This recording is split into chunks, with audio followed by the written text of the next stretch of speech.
देखो इधर, जिसकी घात, यहाँ एक है ना घात, क्यों लिखो, लिखी नहीं जाती। यहाँ की एक घात है ना यहाँ, और यहाँ कितनी है, 2। जिस पद में एक घात हो वो होता है रैखिक बहुपद। क्या होता है, रैखिक बहुपद। और जिसकी घात 2 हो, द्विघात बहुपद। अगर इसका a का मान 0 हो जाए, क्या हो जाए, 0 हो जाए, तो ये क्या बन जाएगा, रैखिक बहुपद। क्या बन जाएगा, रैखिक बहुपद। और अगर इसका मान a का मान 0 हो जाए, तो ये तो फिर बहुपद रहेगा ही नहीं, क्योंकि सिर्फ संख्या भर बचेगी और बहुपद पूरा क्या हो जाएगा, खत्म हो जाएगा। और इसमें x की यानी a का मान अगर 0 कर देते हैं, तो ये फिर द्विघात बहुपद नहीं बचेगा। क्या बचेगा, ये काय में बदल जाएगा, रैखिक बहुपद में। काय में बदल जाएगा, रैखिक बहुपद में। तो 0 यानी a का मान 0 नहीं होगा, किसमें, द्विघात बहुपद में। और a का मान 0 नहीं होगा, किसमें, रैखिक बहुपद में। ये तो हो गया बहुपद। अब मैं यहाँ एक सवाल देता हूं पहले आपको, एक सवाल।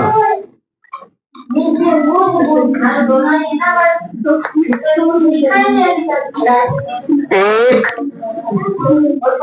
घात वाला बहुपद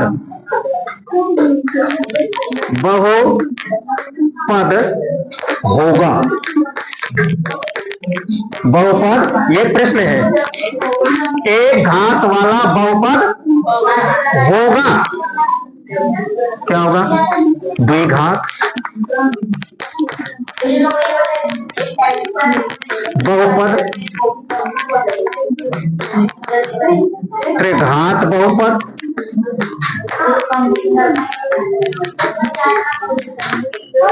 या रैखिक बहुपद, या इनमें से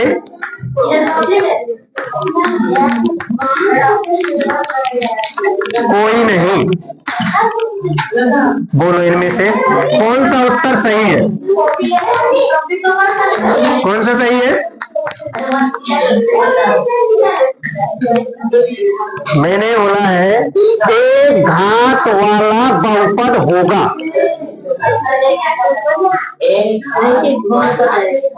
कौन सा होगा, जिसमें एक की घात होती है वो क्या होता है, रैखिक बहुपद। ये सवाल पूछा गया था पेपर में, समझे। और जिसमें 2 की घात होती है वो होता है द्विघात बहुपद। अब तो पता पड़ गया ना। ऐसे अगर सवाल पूछता है तो आप उत्तर दे देंगे ना, रैखिक बहुपद और द्विघात बहुपद। जिनमें 2 की घात हो वो द्विघात बहुपद, और जिसमें 1 की घात हो वो रैखिक बहुपद। बात समझ में आ गई ना। जो अभी कल हमने जोड़ घटाव गुणा भाग पढ़ा ना, वो काहे का पढ़ा, रैखिक बहुपद का। काहे का पढ़ा, रैखिक बहुपद का पढ़ा। ठीक है। अब द्विघात बहुपद का क्या पढ़ना पड़ता है हमको, शून्य। क्या पढ़ने पड़ते हैं, शून्य पढ़ना पड़ते हैं, शून्य। जैसे मान लो मैंने दे दिया आपको 2x² + 4x + 2 = 0। ये क्या है, ये बहुपद है ना, ये बहुपद है। कौन सा बहुपद है, द्विघात बहुपद है। अब मैंने बोला इसके शून्य ज्ञात करो। क्या ज्ञात करो, शून्य ज्ञात करो।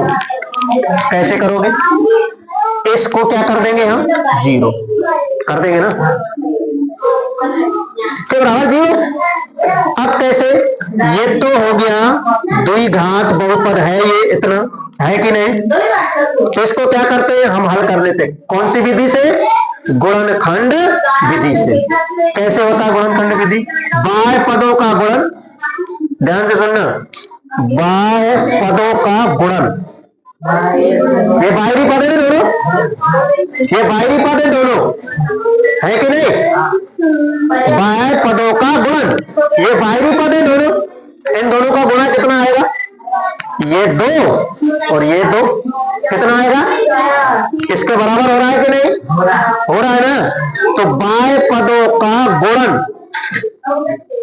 बाह्य पदों का गुणनफल योग या अंतर के बराबर होना चाहिए। मध्य पद की, किसके? बाह्य पदों का गुणनफल मध्य पद के योग या अंतर के बराबर होना चाहिए। इतनी बात याद रहेगी। बाह्य पदों का गुणनफल मध्य पद के योग या अंतर के बराबर होना चाहिए। तो बाह्य पद कौन सा है? 2 है और ये 2 है, और इसके साथ में x भी है ना, कि नहीं है? और ये कितना है? 4x है। तो यहां हो जाएगा 2 गुणे 2, और ये x स्क्वायर भी तो है, तो ये किसके बराबर है? 4 के बराबर है। अगर मैं 2 + 2 कर दूं तो भी 4 हो जाएगा, लेकिन अंतर करूंगा तो इसके बराबर नहीं होगा। क्यों होगा? नहीं होगा ना। तो मैंने क्या कर दिया? योग कर दिया इसका। क्या कर दिया?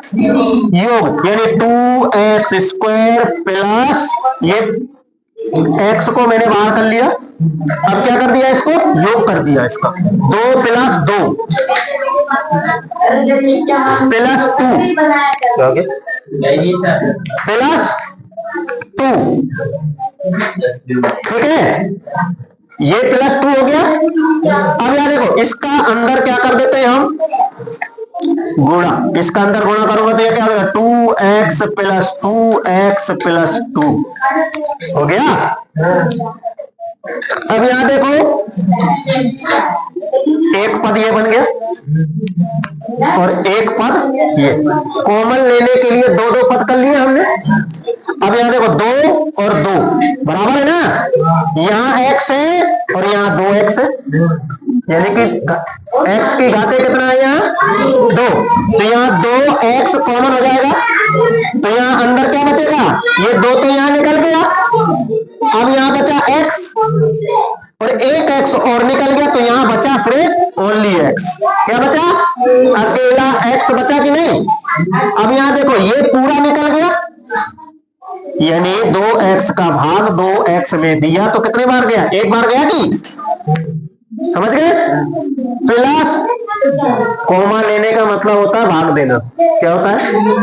भाग देना। अब यहाँ तो 2 यहाँ है, 2 यहाँ है, लेकिन यहाँ x है और यहाँ x नहीं है, तो जो पद यहाँ है वही कॉमा ले लेंगे। यहाँ बचेगा x और यहाँ 2 का 2 में भाग देंगे तो कितने बार आएगा? 1 बार। अब यहाँ देखो, ये वाला पद और ये वाला पद दोनों बराबर है कि नहीं?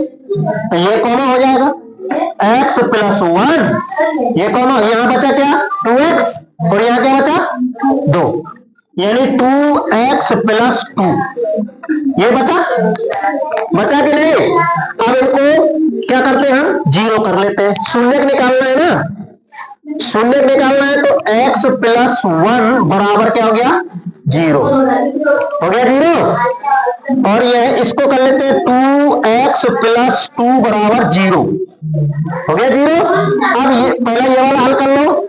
जब x + 1 है तो 1 उस साइड जाएगा, तो ये क्या हो जाएगा?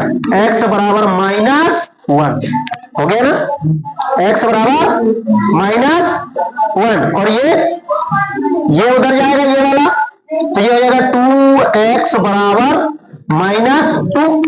अब इसके साथ में जो होगा वो इसके बटे में चला जाएगा, तो ये हो जाएगा x बराबर -2/2। अब 2 का भाग 2 में दिया तो कितना आया? -1। समझ गए? तो शून्य कितने हो गए? कितने हो गए शून्य? शून्य हो गए -1 और -1। ये दो शून्य हो गए, -1 और -1, दोनों का मान बराबर आया है। ठीक है, तो दो शून्य मिल गए। अब दो घात, ये ध्यान रखना, द्विघात बहुपद है तो दो शून्य प्राप्त होंगे, जितनी घात होगी उतने शून्य प्राप्त होते हैं। यानी 2 की घात है तो 2 शून्य प्राप्त होंगे, 1 की घात है तो 1 शून्य प्राप्त होगा। समझ गए ना? यानी 2 की घात है तो 2 शून्य प्राप्त होंगे और 1 की घात है तो 1 शून्य प्राप्त होगा। समझे कि नहीं? समझ गए? उतारो इसको, फिर मैं एक गणित का सवाल लेके बताता हूं तुमको। 10 मिनट बंद कर दो सर। हाँ।